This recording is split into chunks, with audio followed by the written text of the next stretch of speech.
히브리서 3장 12절에서 14절 말씀 같이 읽습니다. 형제들아, 너희는 삼가 혹 너희 중에 누가 믿지 아니하는 악한 마음을 품고 살아계신 하나님에게서 떨어질까 조심할 것이요, 오직 오늘이라 일컫는 동안에 매일 피차 권면하여 너희 중에 누구든지 죄의 유혹으로 완고하게 되지 않도록 하라. 우리가 시작할 때에 확신한 것을 끝까지 견고히 잡고 있으면 그리스도와 함께 참여한 자가 되리라. 아멘. 히브리서 17번째 시간입니다. 믿지 않는 마음이 악한 마음이다. 히브리서는요, 구약의 말씀들을 인용하고 그 말씀들을 하나하나 해석해가는 구조로 되어 있습니다. 지난주에 우리가 지난 시간이죠, 지지난주죠. 그래서 그때 읽었던 7절에서 11절의 말씀이 시편 95편의 말씀인데, 요 인용한 것들을 한 절 한 절 해석해가는 방식으로 4장까지 쭉 이어집니다. 그래서 7절의 말씀 오늘 너희가 그의 음성을 듣거든, 광야에서 시험하던 것 같, 이거는 어디서 나오느냐? 15절에서 나옵니다. 성경에 일렀으되 오늘 너희가 그의 음성을 듣고 경노하시게 하던 것 같이, 이 말이 앞에 7절에서 나온 말씀을 따와가지고 이게 무슨 말인지를 쭉 해석해가는 그런 방식으로 되어 있고요.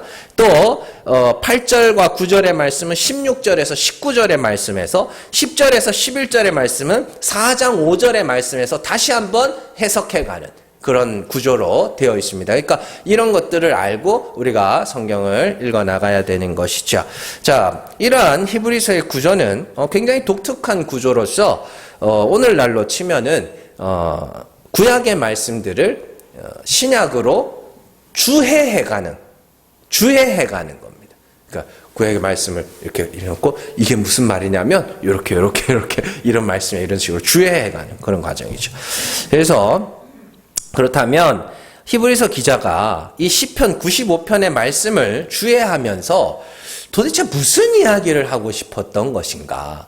그 결론을 먼저 살펴보도록 할게요. 자, 히브리서 3장 19절 말씀 같이 읽습니다. 이로 보건대 그들이 믿지 아니함으로 능히 들어가지 못한 것이라. 아멘. 4장 11절 말씀 같이 읽습니다. 그러므로 우리가 저 안식에 들어가기를 힘쓸지니 이는 누구든지 저 순종하지 아니하는 본에 빠지지 않게 하려 함이라. 아멘. 이게 결론이에요. 믿지 아니함으로 안식에 들어가지 못한다. 그러니까 순종하여 안식에 들어가기를 힘쓰라, 이렇게 이야기를 합니다. 그러니까 이렇게 얼핏 보면은 순종, 4장 11절에 순종이라고 되어 있으니까 그럼 우리가 목사님 말에 순종해야 되나? 이게 이런 게 아니라 복음에 순종하라는 이야기입니다. 복음에 순종. 복음이 뭐예요? 그리스도와 같이 죽으면 하나님이 그리스도와 같이 살리신다, 이거 아닙니까? 그래서 그리스도께서 죽음으로 그저 마귀의 권세를 이기셨다. 그러니까 우리도 뭐 하라고요? 죽어라. 죽기를 무서워하여 일평생 종로를 하는 자들을 위하여 그리스도께서 혈과 육을 입고 우리와 같이 오셔서 죽으셨다. 그래서 하나님이 살리셨다. 그렇게 이야기하는 거 아닙니까? 그게 복음이잖아요. 그러니까 거기에 순종하여 뭐 하라고요? 날마다 죽어라 라는 이야기입니다. 그런 이야기죠. 근데 믿지 않아. 그 복음에 순종하지 않으면 어떻게 되겠어요? 살라고 그러겠죠.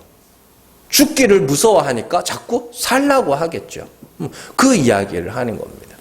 그러니까 이런 것들을 모르면 자꾸만 한 절, 왜 이렇게 말씀을 드리냐면 한 절씩만 따와가지고, 아니 4장 11절만 따왔다고 한번 생각을 해보자고요. 그러므로 우리가 저 안식에 들어가기를 힘쓰래요. 안식에 들어가기를 우리가 막 힘을 써야 되는가 보다. 여기서 안식은 영원한 하나님 나라를 상징하는 거거든요. 힘들 거. 그래서 그럼 어떻게 순종해야 되는가 보다. 그러면서 여기서 뭐에 순종해야 되는지를 안 가르쳐주고 뭐 하는 거예요? 목사님 말씀에 순종해야 돼. 이렇게 돼버리는 거죠. 그러면 안 되는 겁니다. 복음에 순종하여 그리스도와 같이 날마다 죽어라. 그런 이야기입니다. 그때 되면 다 배울 겁니다. 자, 그러니까 히브리서 기자는 믿음으로 의롭게 되는 것이 예수님이 오셔서 전에 없던 말씀을 하신 것이 아니라 원래 그랬다. 원래 믿음으로 의롭다함을 얻는다라는 걸 구약에 이야기하기 위해서 구약을 자꾸 따와서 설명을 하는 겁니다. 이게 되게 중요한 겁니다. 자, 창세기 15장 6절 말씀 같이 읽습니다. 아브라함이 여호와를 믿으니 여호와께서 이를 그의 의로 여기시고. 아멘. 그러니까 아브라함이 믿자. 하나님이 그를 의롭다 하셨다. 이렇게 됐죠. 그런데 이 말씀이 언제 나오는 거냐면 할례 받기 전입니다. 율법이 떨어지기 전입니다. 그러니까 할례와 율법과는 상관없이 믿음으로 의롭게 된다. 그게 창세기부터 그러했다. 그 이야기죠. 자, 로마서 4장 9절에서 10절 같이 읽습니다. 그런즉 이 복이 할례자에게냐 또한 무할례자에게도냐 무릇 우리가 말하기를 아브라함에게는 그 믿음이 의로 여겨졌다 하노라. 그런즉 그것이 어떻게 여겨졌느냐? 할례시냐 무할례시냐? 할례시가 아니요 무할례시니라. 아멘. 할례도 없었고 율법도 없었지만 믿음으로 말미암아 의로 여기심을 받았다. 그러니까 창세기부터 하나님은 믿음으로 의롭다 하심을 의롭다 여기시는 분이다. 그 이야기를 하고 싶은 거예요. 그래서 창세기에만 그러느냐? 그게 아니다. 시편 95편에도 그 이야기를 한다. 그 히브리서 기자가 그 이야기를 하고 싶은 거예요. 그러니까 이게 왜 신약은 믿음으로 말미암아 의롭게 된다는 것을 말하기 위해서 자꾸 구약의 말씀들을 자꾸 떼오는 거죠. 그렇다면 이게 왜 중요하냐면 하나님은 이랬다 저랬다 하시는 분이 아니라는 이야기입니다. 하나님은 회전하는 그림자가 없으신 분이며 언제나 동일하신 분이며 변함이 없으신 분입니다. 사람은 어때요? 사람은 하루하루가 다르고 그날그날이 다르며 상황과 형편에 따라서 막 달라지죠. 그 멀리서 보면 비슷한 것 같은데 어떻게 해요? 하루하루 겪다 보면 오늘은 저랬다가 저는 저랬다가 그래서 이날은 단 게 좋다 그랬다가 저날은 단 게 싫다 그랬다가 한 번 먹은 반찬 또 내놓으면 밥상 뒤집고 그러지를 않나. 별의별 다 있잖아요. 사람은 그렇게 일관성이 없는데 하나님은 어떻게 해요? 처음부터 지금까지 동일하십니다. 그래야 돼요. 왜냐하면 하나님이 변덕스러우면 우리가 어떻게 해야 될지를 몰라요.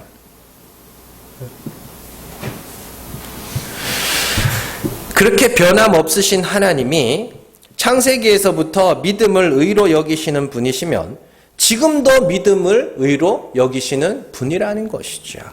다만 사람들이 성경을 제대로 보지 못해서 자기 마음대로 읽고 해석해서 사람들을 미혹하게 하였기 때문에 엉뚱한 결론으로 가게 된 거죠.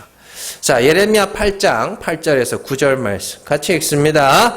너희가 어찌 우리는 지혜가 있고 우리에게는 여호와의 율법이 있다 말하겠느냐? 참으로 서기관의 거짓의 붓이 거짓되게 하였나니 지혜롭다 하는 자들은 부끄러움을 당하며 두려워 떨다가 잡히리라. 보라, 그들이 여호와의 말을 버렸으니 그들에게 무슨 지혜가 있으랴. 아멘. 이거 보세요. 서기관의 거짓의 붓이 무슨 말일 것 같아요? 서기관이 뭐 하는 사람입니까? 성경을 필사하는 사람입니다. 성경, 옛날에는 복사기가 없었잖아요. 사진기도 없었고. 그러니까 다 손으로 옮겨 적어야 됐다고요. 그거 하는 사람이 서기관입니다. 그래서 이 사람들은 손으로 성경을 옮겨 적는 사람들이다 보니까 성경을 잘 아는 사람입니다. 그런데 서기관의 거짓의 붓이 어떻게 했다? 거짓되게 하였다 그래요. 뭐 하냐면 성경을 잘 안다고 하는 사람들이 성경을 잘못 가르치는. 왜요? 왜 그럴까요? 그들이 성경에서 하나님을 보지 못하기 때문에. 하나님은 창세기부터 계속 동일한 하나님인데 사람들이 그 하나님을 모르니까 자꾸 엉뚱한 소리를 하는 거예요. 이사야 29장 12절에서 13절 같이 읽습니다. 또 그 책을 글 모르는 자에게 주며 이르기를 그대에게 청하노니 이를 읽으라 하면 그가 대답하기를 나는 글을 모른다 할 것이니라. 주께서 이르시되 이 백성이 입으로는 나를 가까이하며 입술로는 나를 공경하나 그들의 마음은 내게서 멀리 떠났나니 그들이 나를 경외함은 사람의 계명으로 가르침을 받았을 뿐이라. 아멘. 이게 잘 보세요. 하나님께서 그 책, 성경입니다. 성경을 글 모르는 자에게 주라 그래요. 그리고 읽어라. 그럼 글을 모르는데 이걸 어떻게 알겠어요? 그죠? 글을 모르는데 어떻게 읽겠어요? 그래서 글 모르는 사람이 주면 난 몰라 라고 할 거 아닙니까?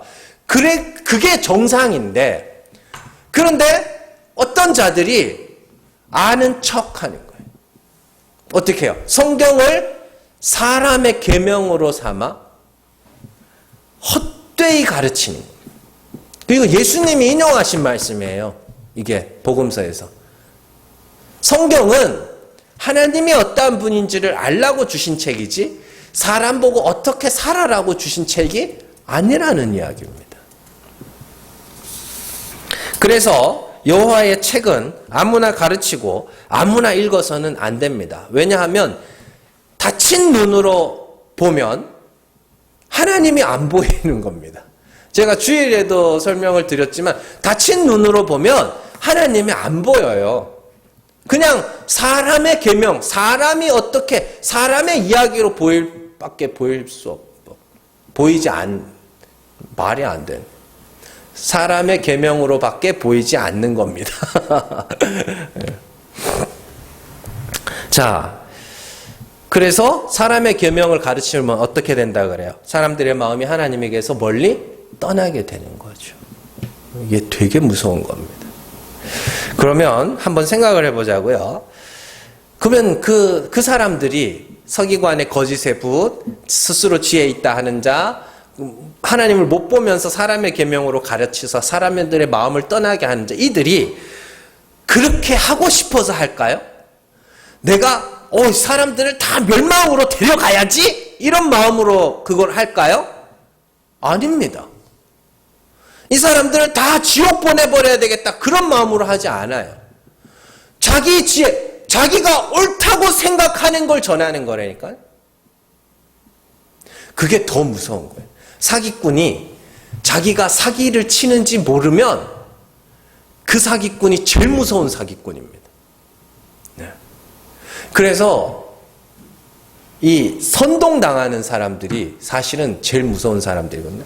이 정말로 악한 의도를 갖고 있는 사람은 그 제일 윗대가리들 있죠. 위에 사람들 몇몇이 진짜 못된 걸 했고 밑에 있는 사람들은 선동하는 겁니다.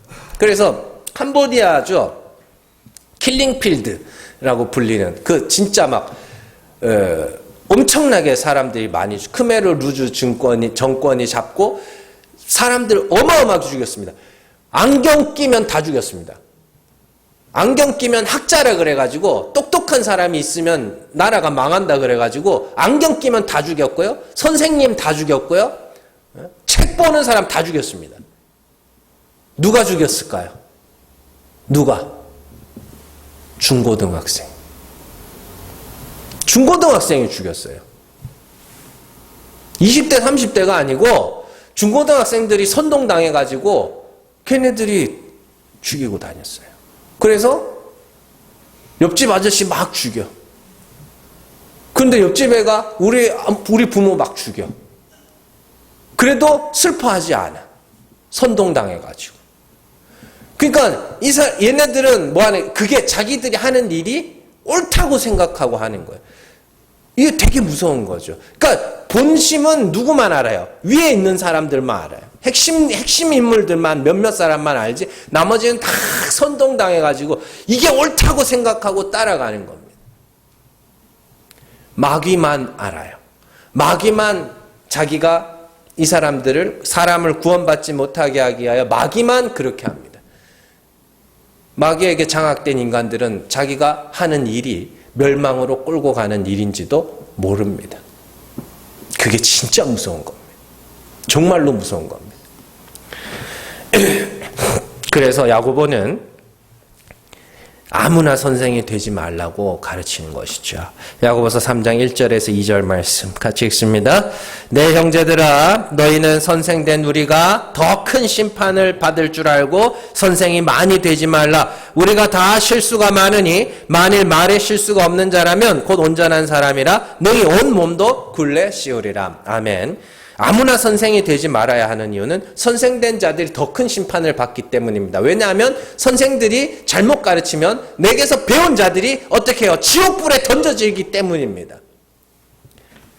그러면 누가 선생이 돼야 되느냐? 말에 실수가 없는 온전한 사람. 말에 실수가 없다는 게 앞에 가가지고 버버버 거리는 안 거리고 막 아나운서처럼 또 막 연예인들처럼 청산 뉴스로 막 다다다다다 하는 게 말에 실수가 없는 게 아니고 걸려 넘어지게 하지 않는 말, 걸려 넘어지게 하지 않는 말, 걸림돌이 되지 않는 말.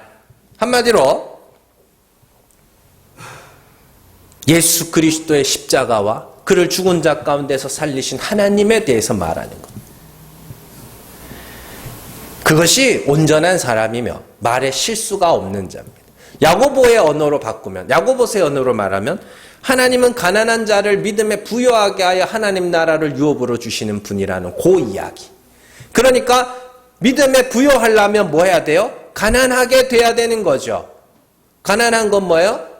내가 죽어야 될 죄인, 내게는 의가 없는, 의에 줄이고 목마른 그 가난한 자. 그들에게 어떻게 해요? 그들이 바랄 것은 하나님의 긍휼밖에 없죠. 예수 십자가밖에 없죠. 그게 믿음에 부여한 겁니다. 그들만 구원에 이른다는 요 말을 하라는 겁니다. 요 말을. 그러니까 교회 와가지고 자꾸 새 거를 요구하면 돼야 안 돼요? 안 되는 겁니다. 새 거를 요구하면 안 되는 겁니다. 교회는 듣고 싶은 말을 듣는 곳이 아닙니다. 이곳에서는 들어야 할 말을 듣는 곳이고, 우리가 들어야 할 말은 예수 그리스도께서 우리 죄를 위하여 십자가에 오르셨다는 것과 하나님이 그를 죽은 자 가운데서 살리셨다는 것과 우리가 그리스도와 같이 죽으면 그리스도와 같이 살아난다는 그 복음이 증거돼야 되는 겁니다. 그게 말에 실수가 없는 선생이 갖추어야 할 역할입니다. 그러니까 선생이 들어야 될, 정말 온전한 사람으로서 선생이 들어야 할 욕이 하나가 있다면 뭐냐? 또 그 소리냐? 그게 올바른 목사가 들어야 될 말입니다. 또 그 소리냐? 또! 칭찬이자 욕인 것이죠. 또 그 소리냐? 또 예수 이야기, 또 부활의 이야기, 또 죽으라는 이야기. 근데 그밖에 없는데 어떻게 해요? 그래야 사는 길이 그거 하나밖에 없는데. 그렇잖아요. 아니 사는 길이 여러 가지면 여러 가지 이야기를 하겠죠. 근데 사는 길이 죽어서 사는 것밖에 없는데 그 말 말고 무슨 말을 하겠냐고요. 그렇지 않습니까?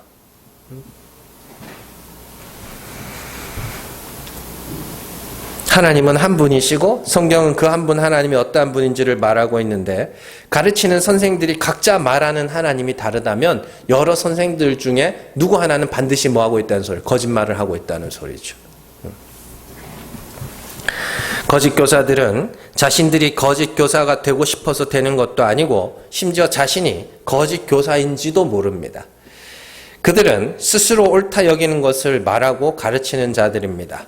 그러면 많은 사람들이 그 거짓 교사를 따릅니다. 그러나 하나님이 눈을 열게 하시고 귀를 열게 하신 자들은 진리만 말합니다. 그리고 진리만 말할 때 하나님이 눈을 열고 귀를 열어 그 진리를 알아듣게 하시고 알아보게 하시고 따르게 하시는 겁니다. 이게 되게 중요한 겁니다. 여러분들, 이 선택교리, 그리고 선택교리는 제일 첫 번째로 적용할 수 있는 건 전도에 적용할 수 있다 그랬죠. 전도에 어떻게 내가 사람들을 꼬시고 설득하고 막 반찬 헤매겨가면서 사람을 억지로 데려오는 게 아니라 복음을 전하는 거라 그랬죠. 십자가를 증거하는 거라 그랬죠. 그게 전도입니다. 그렇게 할 때 택하신 자는 듣는다고. 이게 첫 번째로 선택교리가 중요한 이유고, 두 번째로 중요한 이유가 뭐냐면 목사가 해야 할 일이 뭔지를 알게 하는 겁니다. 목사도 강단에서 계속 그 복음을 지켜내요. 전하고 또 전하고. 그 다행히도 하나님이 똑같은 말만 할 수 없으니까 구약 성경을 주셔가지고 할 말이 많게 재료를 많이 주셔서 이 재료를 넣어도 복음, 저 재료를 넣어도 복음 이렇게 나오는 거죠. 자, 그래서 참 하나님이 어떤 분인지를 알게 된 자들에게서 여러분들이 그걸 경험을 하셔야 됩니다. 나타나는 현상 중에 하나가 뭐냐면 성경을 보는 눈이 달라집니다. 여러분들이 성경 이야기를 이렇게 연세가 있으신 분들은 글자 읽기가 영 불편하고 그러시면 성경의 이야기들을 한번 되새겨 보시라고요. 예전에는 그래 아브라함처럼 살아야지. 그래 다윗처럼 살아야지. 그랬었다면 이제는 그 이야기를 통해서 하나님이 이런 분이구나라는 걸 알기 시작하면 여러분들이 이제 눈이 열렸다는 증거입니다. 눈이 열리면 막 눈에 보이지 않던 귀신들이 막 이렇게 그거는 배고파서 그래요. 배고프고 기 딸리면 그런 일을 하고 눈이 열리면 성경에서 하나님이 보이기 시작하고 내 인생 속에서 하나님이 나를 어떻게 인도하셨는지가 보이기 시작합니다. 그래서 위로가 되기 시작해요.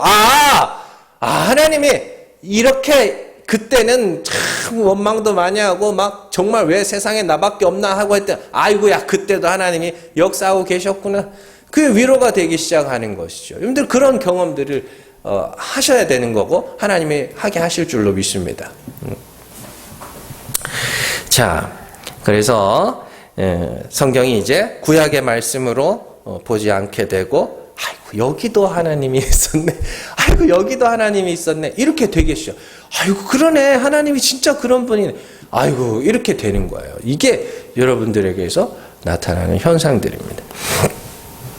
육에 속한 자들은 스스로 영생에 이르고 우리가 하늘에 올라 우리 이름을 내기 위한 그런 마음으로 성경을 보기 때문에 같은 성경을 보면서도 그들의 눈에는 사람만 보이기 시작합니다. 그러나 영에 속한 자들, 하나님의 긍휼을 바라는 자들, 그들은 은혜만 보기 때문에 그들의 눈에는 죽은 자를 살리시는 하나님이 그제서야 보이기 시작하는 것이죠. 자, 예를 들어서 이런 겁니다. 저도 경험한 적이 있지만 저뿐만 아니라 많은 남자들이 경험을 한다 그래요. 꿈에 그 아는 여자가 나오면 남자는 사랑에 빠지기 시작한다 그럽니다. 이게 정말로 저는 경험을 해본 적이 있거든요. 그런데 이렇게 이 다른 사람들도 그런 경험들이 인터넷 보니까 많더라고요. 꿈에 자기가 아는 사람이 나왔는데 그 다음날 이렇게 봤더니 자꾸 눈에 들어오더래요. 평소에는 별로 관심 없고 그냥 알고만 지내고 인사만 하던 정도의 그런 사람이었는데 꿈에 한번 나타나니까 자꾸 그 사람이 눈에 보이고 자꾸 예뻐 보이고 저 가가지고 막 이렇게 되더라는 거예요. 저도 경험을 해봤거든요. 이거 자꾸 이렇게 그냥 지나가던 사람이 어느 순간부터 자꾸 눈에 띄는 거예요. 꿈에 나오고 난 다음부터. 그런 식으로 생각하시면 됩니다. 우리가 정말로 하나님이 어떤 분인지를 말씀을 통해 설교를 통해서 듣고 그런 분이구나 라고 깨닫게 됐을 때 여러분들 그때부터 이제는 뭐냐면 성경을 봐도 내 인생을 봐도 다른 사람들의 이야기 다른 사람들의 간증을 들어도 그 사람들이 얼마나 고생을 했고 얼마나 이게 아니라 하나님이 진짜 하나님이 그렇게 역사하셨고 이렇게 보이기 시작하는 겁니다. 예. 그러한 일들이 꼭 경험하시기 바랍니다. 참 위로가 돼요. 그런 일들을 겪으면 정말로요. 내가 진짜 내 인생을 돌아보면서 정말 하나님 왜 내 기도 안 들어주시냐고 하나님 원망한 적도 많거든요. 되게 많거든요. 근데 그 모든 시간들 속에서도 하나님이 발견되기 시작하면 정말로 위로가 되고 나의 삶과 앞으로의 삶에 대한 염려들도 많이 사라집니다. 그때도 함께 하신 하나님께서 어떻게든 함께 하시지라는 그런 마음들이 생기게 되는 것이죠. 자, 오늘 우리가 읽은 말씀은 그 7절에서 11절의 말씀의 결론에 해당하는 말씀입니다. 시편 95편의 말씀을 인용한 후에 히브리서 기자는 결론을 먼저 내려놓고 하고 싶은 말, 권면이죠. 내려놓고 그 7절과 11절의 말씀을 해석해 나가는 순서로 되어 있습니다. 히브리서 기자가 앞선 시편 95편의 말씀을 인용한 이유를 두 가지로 설명을 해줍니다. 첫 번째가 뭐냐면 믿지 아니한 악한 마음을 품고 살아계신 하나님에게서 떨어질까 조심하라. 그러니까 잘 기억을 하셔야 됩니다. 이 말씀을 믿지 아니하는 악한 마음을 품고 살아계신 하나님에게서 떨어질까 조심하라. 그러면 조심하라고 그러면 떨어질 수도 있다는 이야기입니다. 조심해라니까. 자, 히브리서 기자는 악한 마음을 정확하게 정의합니다. 악한 마음이 뭐냐? 믿지 않는 마음을 악한 마음이라고 이야기합니다. 그러면 뭘 믿지 않는다는 거냐? 복음을 믿지 않는다. 하나님이 죽은 자를 살리시는 하나님이심을 믿지 않는다는 이야기입니다. 복음의 핵심은 하나님은 죽은 자를 살리시는 하나님이라는 거죠. 지금도 그리고 그 하나님이 살아계신 하나님이라 그랬잖아요. 살아계신 하나님에게서 떨어질까 조심하라고 했을까? 살아계신 하나님이라는 건 지금도 살아계신 하나님께서 여전히 죽은 자를 살리시는 하나님이라는 것이죠. 하나님이 있고 없고의 문제가 아니라 그랬습니다.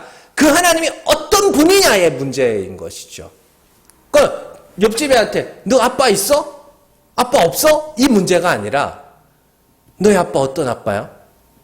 그러면 우리 아빠 좋은 아빠야. 우리 아빠는 됐다 무서운 아빠야. 우리 아빠는 백수야.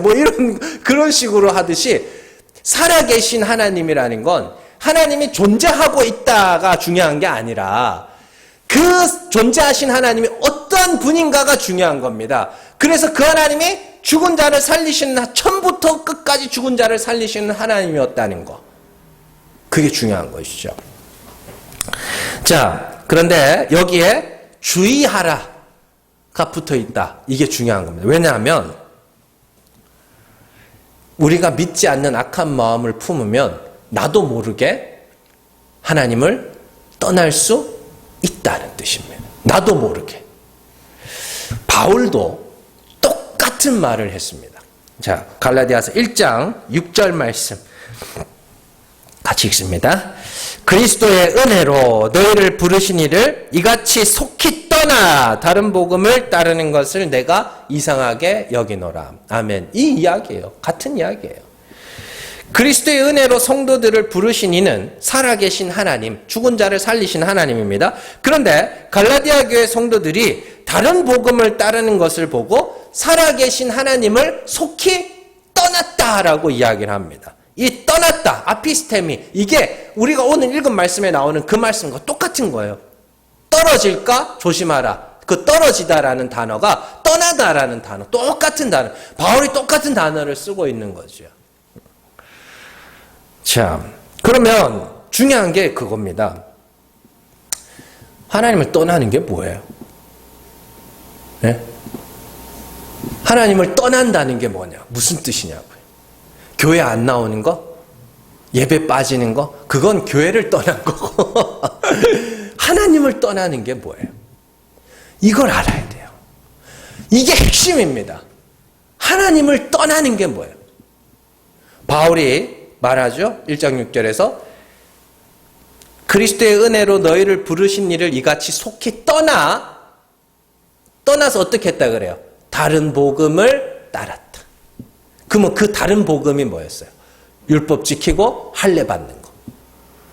내 행위로 의롭다 함에 이르는 거. 그걸 하나님을 떠났다라고 이야기를 합니다.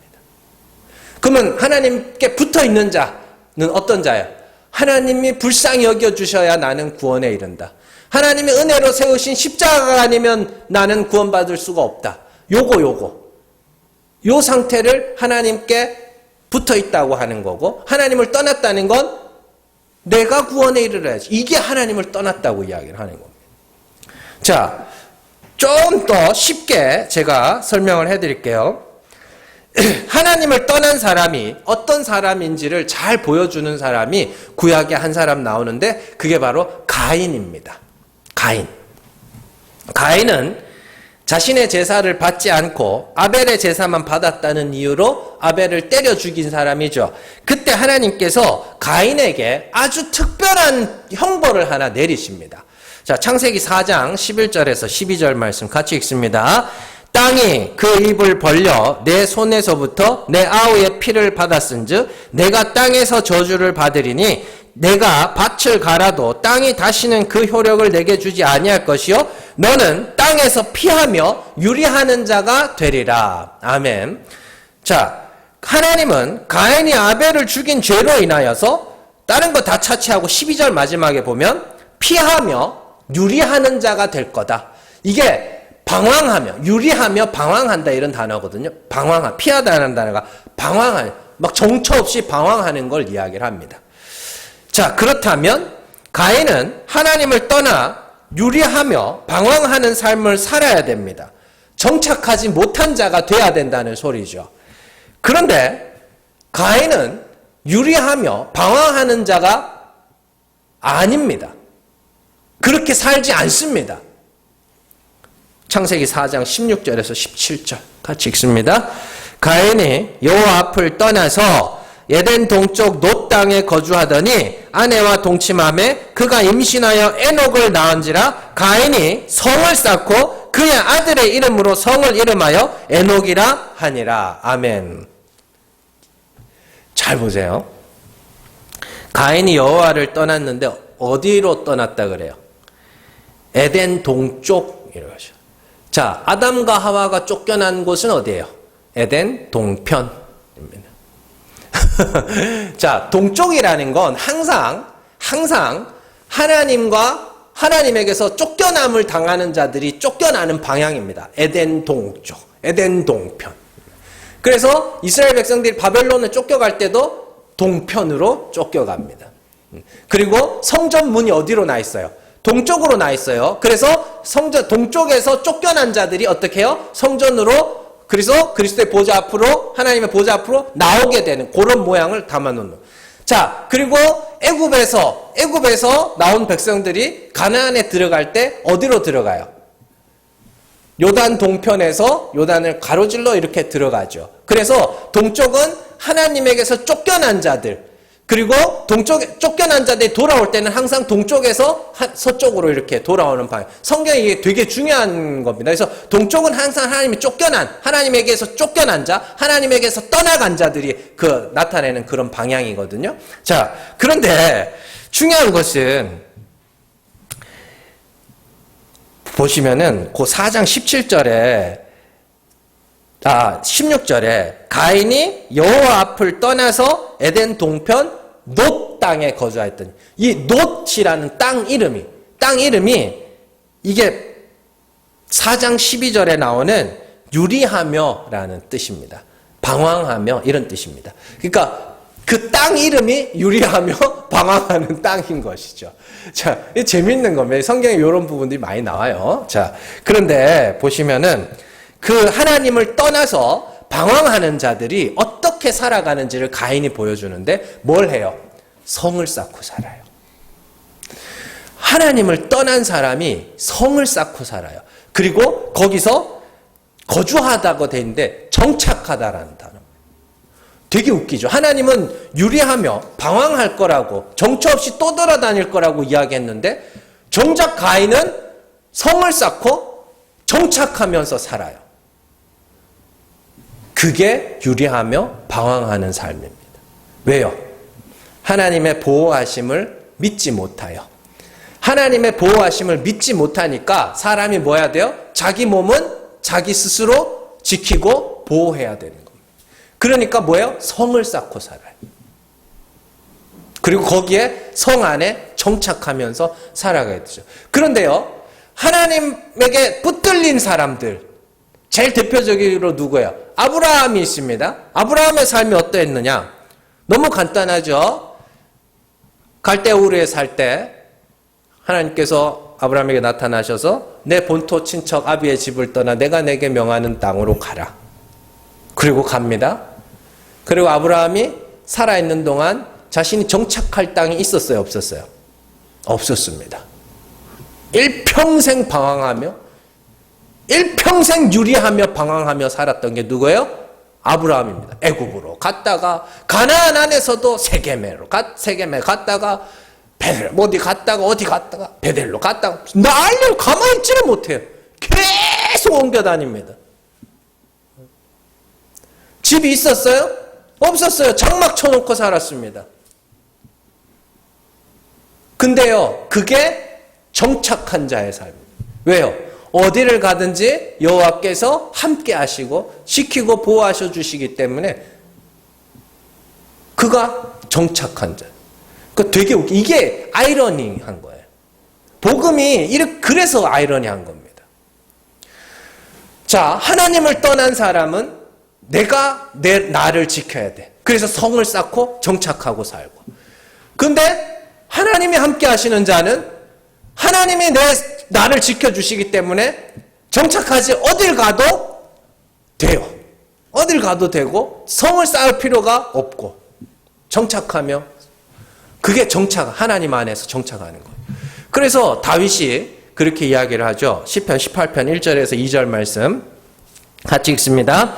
나의 힘이신 여호와여 내가 주를 사랑하나이다. 여호와는 나의 반석이시요 나의 요새시요 나를 건지시는 이시요 나의 하나님이시요 내가 그 안에 피할 나의 바위시요 나의 방패시요 나의 구원의 뿌리시요 나의 산성이시로다. 아멘. 다윗이 살던 곳이 어디예요? 다윗이 살던 곳. 예루살렘을 빼앗고 나서 거기 성을 쌓죠. 그리고 그 성의 이름을 뭐라고 지어요? 다윗성이라고 짓습니다. 자, 자기 이름으로 된 성이 있네요, 다윗이. 그런데 이 다윗이 그 성 안에 사는 다윗이 뭐라 그러냐면 여호와 하나님이 나의 산성이라 그래요.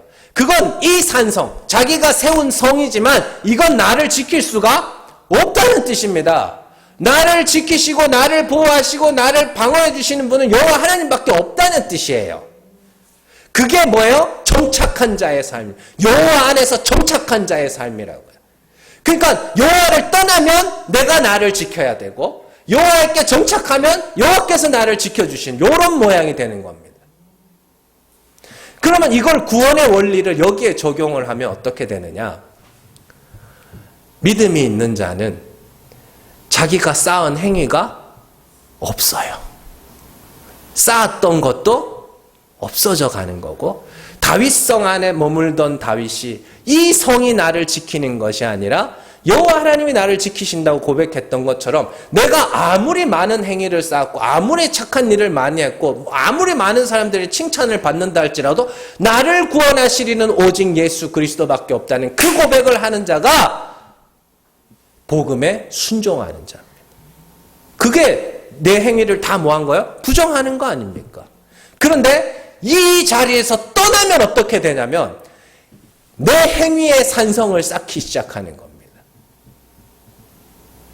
내 행위의 산성, 바벨탑 성을 쌓기 시작하는 겁니다. 그걸 육체의 정욕이라고 하는 거. 그걸 하나님을, 살아계신 하나님을 떠났다라고 이야기를 합니다. 하나님의 죽은 자를 살리시는 분이심을 믿었으면 그 앞에서 죽어야죠. 내 행위를 다 내놓고 내 죄를 자백하고 나는 예수 십자가 아니면 안 됩니다라는 그 자리로 가야죠. 그게 하나님 앞에 복음에 순종하는 겁니다. 그런데 복음에 순종하지 못하니까 어떻게 해요? 내심 불안해. 하나하나 쌓아가는 거예요. 장소의 이동을 이야기하는 게 아닙니다. 믿음이냐 행위냐의 이야기예요. 그래서 히브리서 기자가 오늘 말씀에서 말하는 두 번째 결론이 뭐냐? 우리가 시작할 때 확신한 것을 끝까지 견고히 잡고 있으라. 그죠? 오늘 말씀 다시 한번 보세요. 보시면 12절에 보시면 형제들아 너희는 삼가 혹 너희 중에 누가 믿지 아니하는 악한 마음을 품고 살아계신 하나님에게서 떨어질까 떠날까 조심할 것이요. 14절 우리가 시작할 때에 확신한 것을 끝까지 견고히 잡고 있으면 그리스도와 함께 참여한 자가 되리라. 아멘. 그리스도와 함께 참여한다. 그리스도와 연합한다는 단어입니다. 이해되시죠? 처음 들었던 게 뭐예요? 하나님이 그리스도를 죽은 자 가운데서 살리셨다. 하나님이 그러한 분이다. 그게 처음 들었던 거 아닙니까? 그걸 끝까지 견고히 잡고 있으라는 겁니다. 뭔가 새로운 거, 우와, 새로운 거, 여기서 새로운 게 또, 우와, 저기 뭔가 있나 보다. 여기 또 새로운 게 또, 우와, 저기 뭐가 있나 보다. 그게 아니라, 처음 들었던 거, 그거. 끝까지 견고히 잡고 있으라.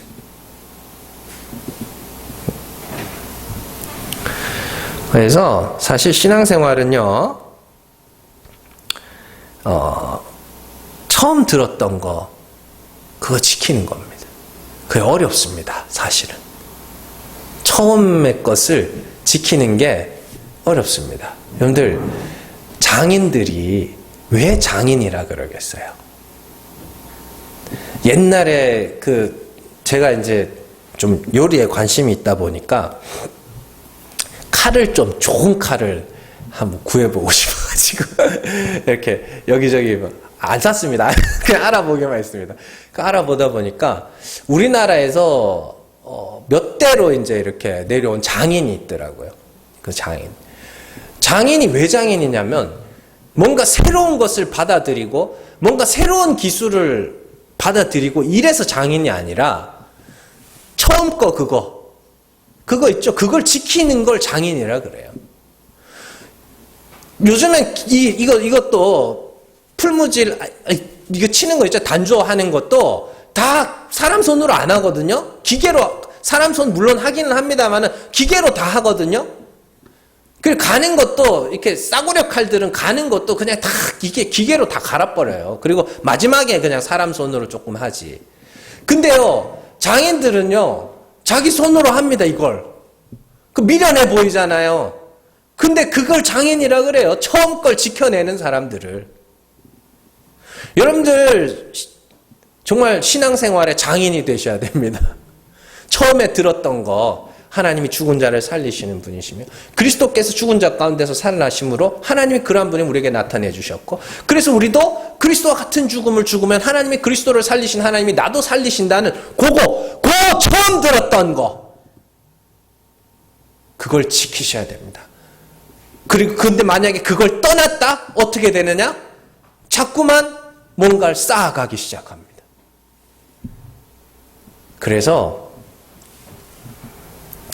끝까지 잡고 있으라. 처음 거.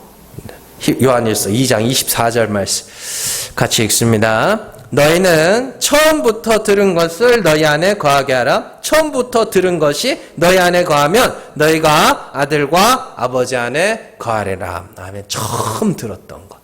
처음 복음을 들었던 하나님이 죽은 자를 살리시는 은혜의 하나님이심을 그리스도께서 말씀하셨고 죽음과 부활을 통해 증언하셨고 그리고 성령이 우리 안에 오셔서 깨닫게 하셨고 그리고 그 말씀이 여러분들 안에서 처음 들려졌을 때 뭐 듣기야 뭐 수십 번 들었겠죠. 그러나 처음 깨닫게 되었을 때 그때 그걸 끝까지 지키라고 그러죠. 그러니까 여기저기 너무 휘둘리지 마시고 뭐 그렇다고 다른 설교 듣지 말라는 이야기는 아닙니다. 잘 들어보세요. 잘 들어보시고 내가 분별할 수 있나 없나 한번 테스트 해보는 것도 괜찮고 그러나 제일 중요한 건 하나님 떠나지 마시고 살아계신 하나님에게서 떨어질까 조심하시고 처음 들었던 거 꼭 지키시기 바랍니다. 정말 여러분들 장인이 되셔야 됩니다. 최신 기술을 갖고 정말 막 그런 사람이 아니라 장인이 되셔야 됩니다. 미련해 보이고 어리석어 보이지만 장인이 되셔야 됩니다. 날마다 그리스도와 같이 죽고 날마다 죽은 자를 살리시는 하나님을 소망하면서 신앙의 장인, 성도 되시기를 주님의 이름으로 축원합니다. 기도하겠습니다.